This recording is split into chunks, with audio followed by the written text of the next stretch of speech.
I'm Stephanie, and when I was 12 years old, I was adopted. But in 2024, I found my biological mom. Now I'm living in Taiwan, learning Mandarin, and I want to share my journey with you. So without further ado, here are 5 things that I've learned about being an adoptee in reunion. Number 1, I feel so much survivor's guilt. Because ever since I was young, I have needed closure on my real adoption story. Why was I let go? And I used to stare at the classroom door, hoping that my biological mom would come running in and be like, I've been looking for you my entire life. Here's the closure you're finally deserving of. But when that never happened, I kind of told myself that I should just stop trying to look for her. And then one day I got super lucky. My brother happened to run into my mom's childhood friend. And 2 weeks later, I was able to tell my mom that I wasn't mad at her. I just needed some answers. And I ended up getting so much more than that. And that's why I feel so guilty, because other adoptees will never get the closure that I got. So why me? But here's what I'm doing about my survivor's guilt. I'm sharing my story. Because you're taking the time to listen to my story, you're learning that adoptees need to have spaces where we can finally get closure. And so the next time an adoptee speaks up and wants to share their complicated feelings, the best thing you can do for them is just sit there and listen. The second thing that I wish somebody had told me about being an adoptee in reunion is that loss is so greedy. Every adoptee story starts with loss. We lose our original birth certificate, we lose our language, we lose our culture, we lose our heritage, we lose important medical history that we might need later down the line. And because of that loss, we're always searching for answers. But when I came to Taiwan to learn Mandarin and get to know my biological mom, I thought I was finally going to get all of the things that I lost back. But here's the thing, I'm not actually gaining anything. I'm just exchanging it for something else that I'm currently losing. For instance, I'm a traditionally published author, but because I'm living in Taiwan learning Mandarin, it has been very difficult to continue writing books in English. The other day, I actually emailed my agents and I told them I'm not gonna be working on any books until I go back home. I just don't have the bandwidth for it. Loss is almost like a scale. If I'm going to reclaim something that I lost, I need to lose something that I currently have. So right now, I feel like I'm losing out on my author career. Right now, I feel like I'm losing out on time with my family at home. I'm losing time with my spouse. I'm losing time with my pups. At least now I know that I can't have it all. But it will never stop making me wish I could. Which leads me to the third thing that I wish someone had told me before I went on my reclamation journey. But even though this third one is really sad, I promise you the fourth one is not as depressing.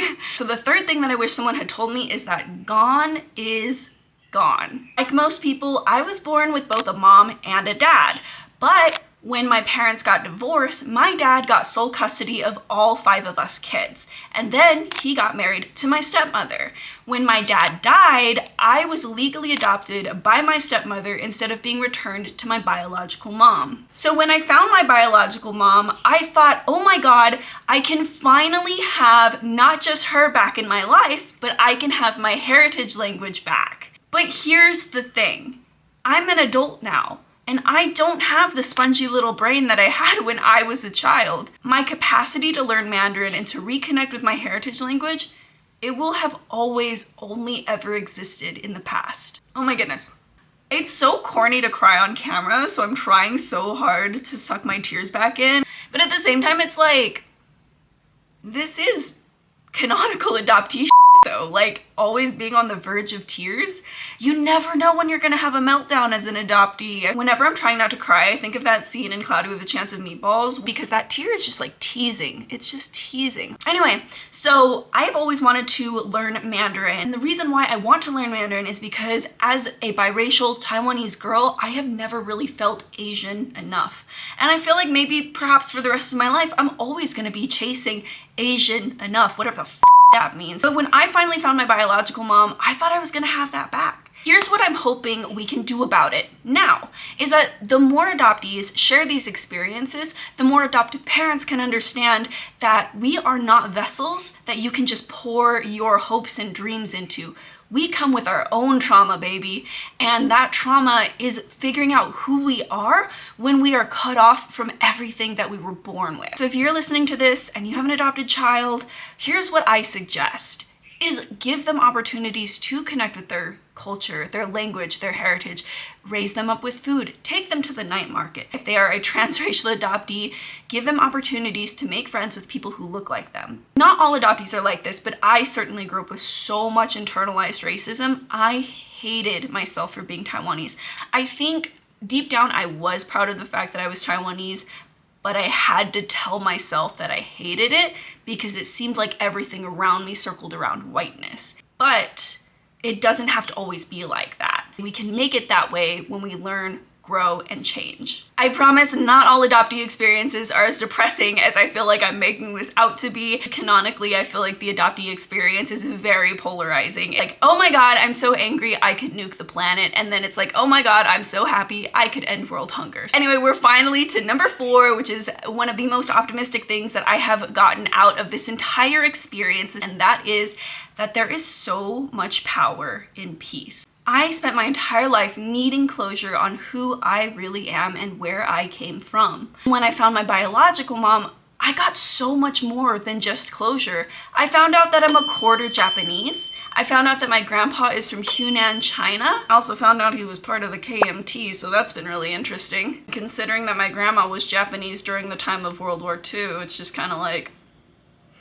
Because I have closure, I'm not constantly feeling like such a failure for not knowing things that everybody else takes for granted. And I think that's where the power comes from though. I see how powerful I am because I have closure, so how do I pass it forward? And as I mentioned before, I'm an author. One thing that I've actively been able to do is help other aspiring adoptee authors break into traditional publishing, because that shit is hard, yo. The traditional publishing industry is always seeking out voices from marginalized communities, and honey, are adoptees marginalized? Girl, we are so marginalized, people forget to include us in conversations about inclusivity because the propaganda is so strong. We still don't have basic human rights, like access to our birth certificates, for fuck's sake. Every big social issue in America affects adoptees because there are Black adoptees, there are immigrant adoptees, suicide rates are super high amongst adoptees, addiction is super high amongst adoptees, and yet all of that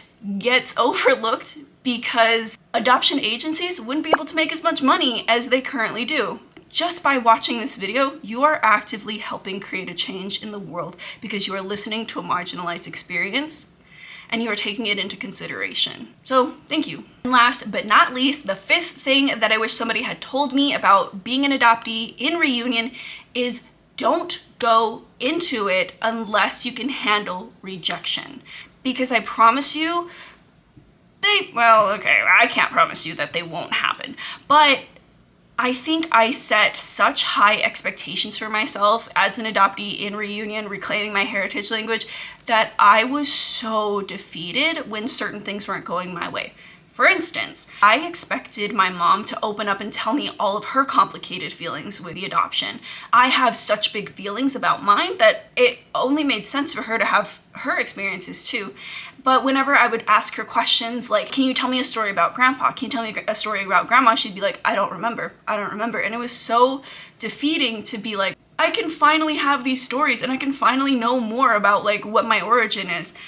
But then I realized she just doesn't have the words for it, especially not in English. But I will say that what I learned from my reunion journey with her is that it helps me understand just immigrant parents in general, because they are so different than the millennials and Gen Zers. Now I understand that I don't know these things not because I was adopted, but because of the generation gap. Honestly, bonus number 6 thing that I wish somebody had told me before I started my reunion journey is that like your worldview opens the up, dude.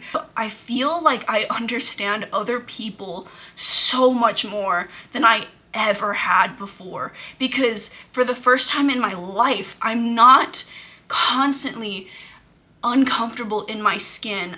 And because of that, I'm able to give space to other people who maybe didn't have what I had. And I realized, wow, I have seen the grass on this side and that. As an adoptee, I hate the word grateful, but I will say that I personally find it beneficial to see my world in 3D like that. Thank you so much for watching this video. I hope it was informative and beneficial. If you're an adoptee in reunion, What's your experience been like? If you're an adoptive parent, what questions you have for adoptees. Obviously, you can't like go back on your adoption. I mean, you could, but like that'd be a really shitty thing to do. And if you want to support me as an author, check out First Love Language. It's my own voices adoptee story, and I have a third adoptee own voices book coming out with Penguin as well, but more on that later. Anyway, thank you guys again so much for watching. Toodles!